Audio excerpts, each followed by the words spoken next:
Let's do another example. So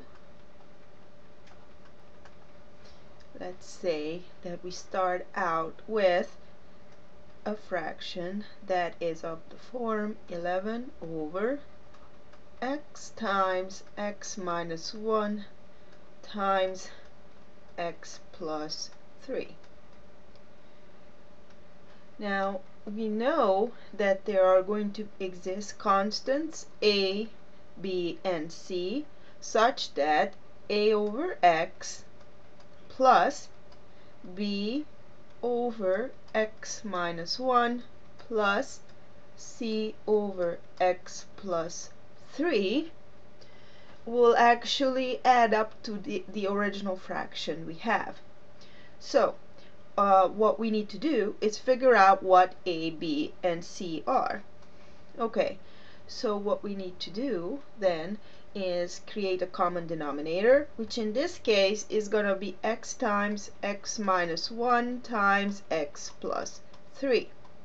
Now keep in mind that we need to make common denominator, and so a is going to be multiplied, so the fraction a over x is going to be multiplied through top and bottom by x minus 1 times x plus 3. So a times x minus 1 times x plus 3 plus we're gonna have b times, and here basically we're gonna multiply the second fraction through by x times x plus 3,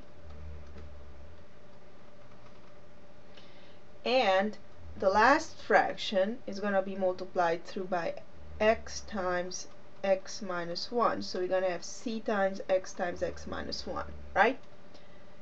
So you do see that basically this term over the denominator is just the original fraction. Once we cancel the terms that need to be cancelled, bx times x plus 3 over x times x minus 1 times x plus 3 is just the fraction b over x minus 1, and so on. Okay, so assuming that I didn't confuse you so far, what I need to do now is actually clean up the numerator. So let's see, this is going to equal a times x squared plus 2x minus 3 plus b times x squared plus 3x plus c times x squared minus x. Okay, so let's see, I get a x squared plus 2ax minus 3a plus bx squared plus 3bx plus cx squared minus cx.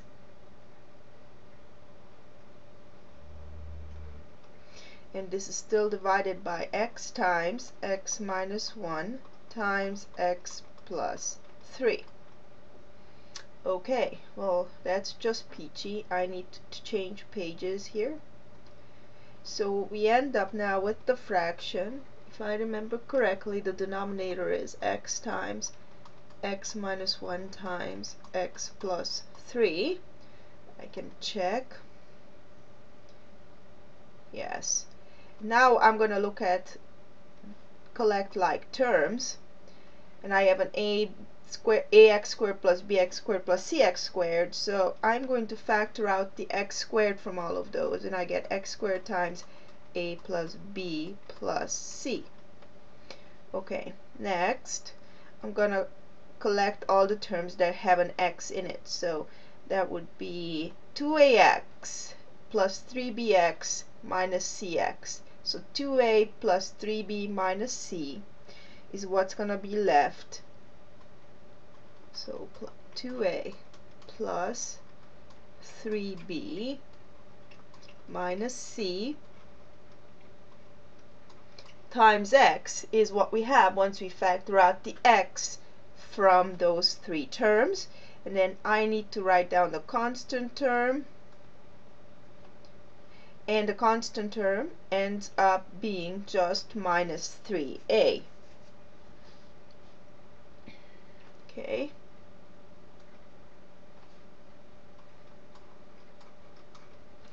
Alright, so now if you remember this fraction, we have to find ABC, so that this fraction here is going to actually end up equaling 11 over x times x minus 1 times x plus 3.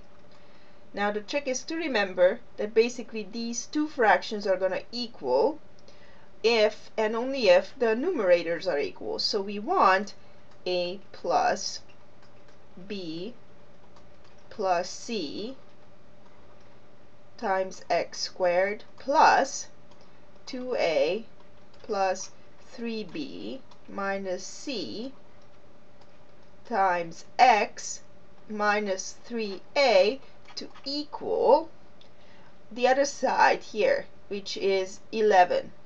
Now keep in mind that really 11 is a polynomial, and it really is 0 times x squared plus 0 times x plus 11.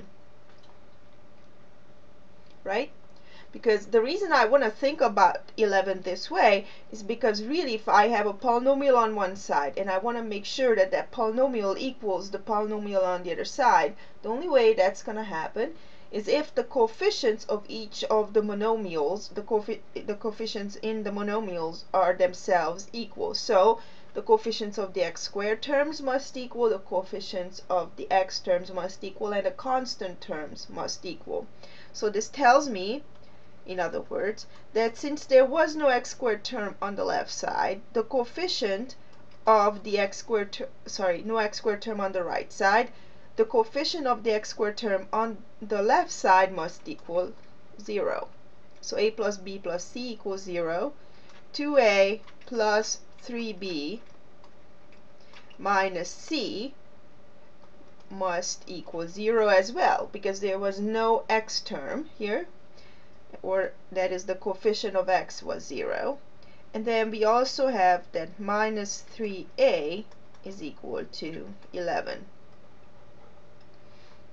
Okay, so again, now we have a system of equations. Here we have 3 equations and 3 unknowns.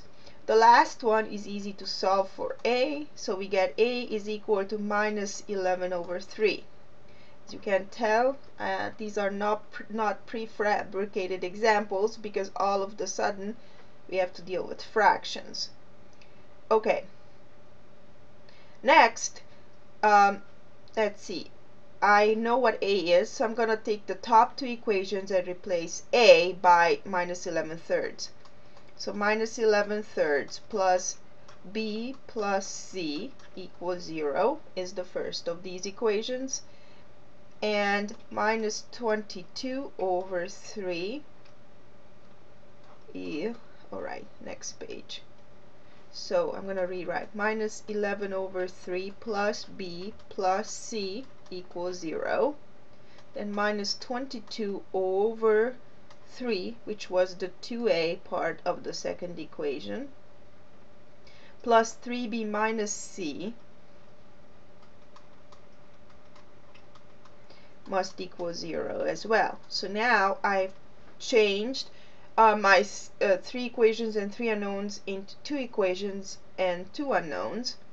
And this one is simplified into b plus c equaling 11 over 3, and 3b minus c equaling 22 over 3. So even though there are fractions here, this is not going to become too bad. What I'm going to do now is switch from the substitution method to the elimination method. I'm going to add the two equations together. So I get 4b is equal to, right, see, the c's cancel, is equal to 33 over 3. So 4b is equal to 11. So b is equal to 11 over 4.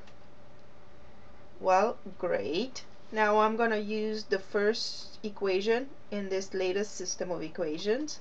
That is, I'm going to take b plus c equaling 11 over 3.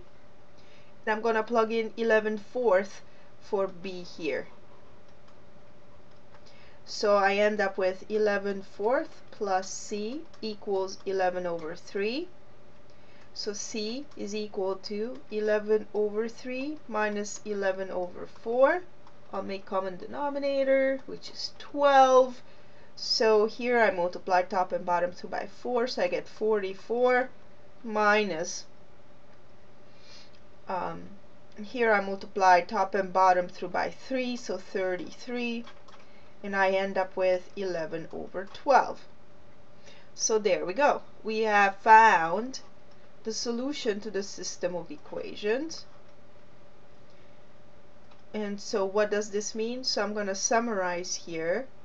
A was equal to minus 11 over 3.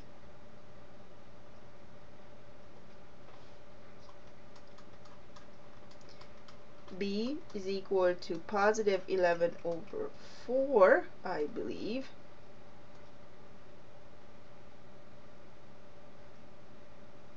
And C is 11/12.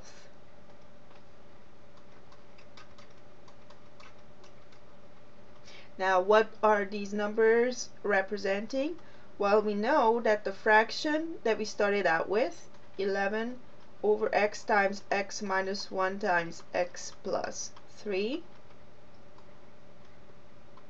should be able to be rewritten as the sum of fractions a over x plus b over x minus 1 plus c over x plus 3. So this becomes minus 11 over 3 over x plus 11 over 4 over x minus 1 plus 11 over 12 over x plus 3. And now, to not leave this so ugly looking, I just want to practice here. I have a fraction which I can think of as dividing by another fraction.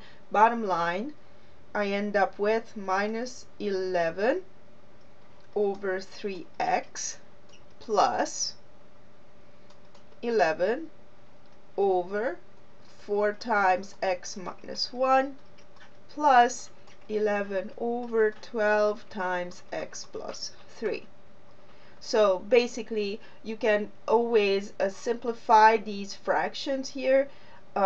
Say 11/4 over x minus 1 by thinking of x minus 1 as the fraction x minus 1 over 1, and then flipping that fraction over and multiplying 11/4 by it. So that's how you get these things.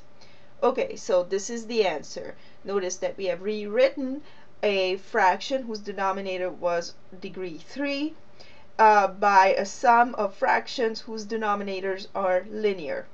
And this is going to be one useful skill. Okay, so this is enough for this example.